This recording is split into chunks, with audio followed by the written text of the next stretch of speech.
Hero Vijay TVK party పెట్టాడు. పాపం ఆయన కడుపులో కొడుతున్నాడు. ఇప్పుడు అదవాలే గారు కేంద్ర మంత్రి. ఆయన బోళాగా మాట్లాడేస్తాడు. ఇదివరకు జగన్ కూడా వచ్చేస్తున్నాడు క్యాబినెట్‌లోకి అని చెప్పాడు ఆయన. ఆయన ఏది పడితే అది మాట్లాడేస్తుంటారు. మంచోడు మనిషి. బోళాగా మాట్లాడడం అలవాటు. ఎవరెవరైతే దేశంలో ఫెమిలియర్‌గా ఉంటారో వాళ్ళందరూ ఎన్‌డీఏలోకి వచ్చేయాలని కోరుకుంటాడు ఆయన. అలాంటి మనిషి కాబట్టి ఇప్పుడు హీరో విజయ్‌కి అనవసరంగా బ్యాండ్ పెట్టాడు ఆయన. ఏమని?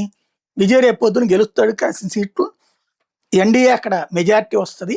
సీట్లు తగ్గితే గనక విజయ్ వచ్చి ఎన్డీఏలో చేరిపోయి ఎన్డీఏలో ప్రభుత్వంలో చేరతాడు. మంత్రివర్గంలో మంత్రిగా ఉంటాడు అన్నట్టు. దెన్ ఇప్పుడు స్టాలిన్‌కి చాయిస్. అదిగో చూసారా? ఎన్డీఏతో విజయ్ లాలూచి అని. విజయ్‌కి ఎన్డీఏకి ఎలాంటి లాలూచి లేదు. అది ఉండదు కూడా. రేపు గెలిస్తే నెక్ టు నెక్ సిచ్యుయేషన్ వస్తే 10 సీట్లు 15 సీట్లు తగ్గితే అన్ని విజయ్ తీసుకుంటే గెలుచుకుంటే అప్పుడు అతనికి పాత్ర పోషిస్తాడు. అప్పుడు ఒకవేళ ఏఐఏడీఎంకేలో అతను చేరాలనుకుంటే ఎందుకయ్యా నువ్వు సీఎంగా ఉండు, మేము బయట నుంచి మద్దతు ఇస్తామని డిఎంకే అంటది.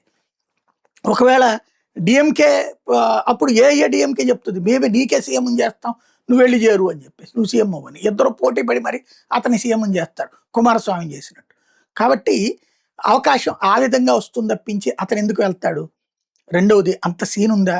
స్టాలిన్ అయితే విజయ్కి ఒక గిఫ్ట్ ఇచ్చాడు. ఏంటయ్యా అంటే ఆయన నియోజకవర్గంలో ఓ పెద్దగా పవర్ఫుల్ కాని వ్యక్తిని పోటీకి పెట్టాడు. తద్వారా విజయ్ గెలవడం ఖాయం అనేటటువంటి పరిస్థితి అయితే తీసుకొచ్చాడు.